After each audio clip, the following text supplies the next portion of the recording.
তো চলো তোমাদের কাছে আমি দেখে কিভাবে তোমরা রুমের একটি শোপিস বানাতে পারো।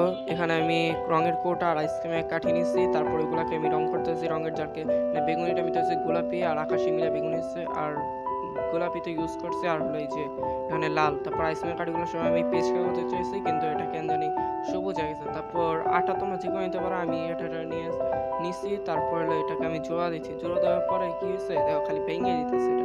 তারপর সবগুলো এটার মধ্যে আমি ফুল আর্ট করছি। আলু ফুল আটকার পরে পরে আমি আইসক্রিম গাড়িটা উঠা যাবো, দেখি টেবিলের মধ্যে ঠাসকা চিপে গেছে। এর জন্য আমি খোঁচা খোঁচা উঠাচ্ছি। তারপর দেখবা যে টেবিলের সাইডে দেওয়া কতগুলো আটা পেয়ে গেছে, কারণ আমি রঙের কোটা নিতে গিয়ে আটার মধ্যে চাপ লেগে দেখো, ওই যে দেখছো আটার মধ্যে রঙের মধ্যে সবগুলোর মধ্যে আটা লেগে। তারপর আমি কি করবো, তারপর আমি সবগুলা আটাতে লাগাইছি। তারপর আমি গ্লু গান দিয়ে এটাকে আর পুঁতি আমি আমার বোনের ড্রেস থেকে চুরি করছি। আর আমি কোটার মধ্যে রাখার জন্য কিছু না পেয়ে এর জন্য আমি পাতা দিয়ে দিচ্ছি। সেটাই আমার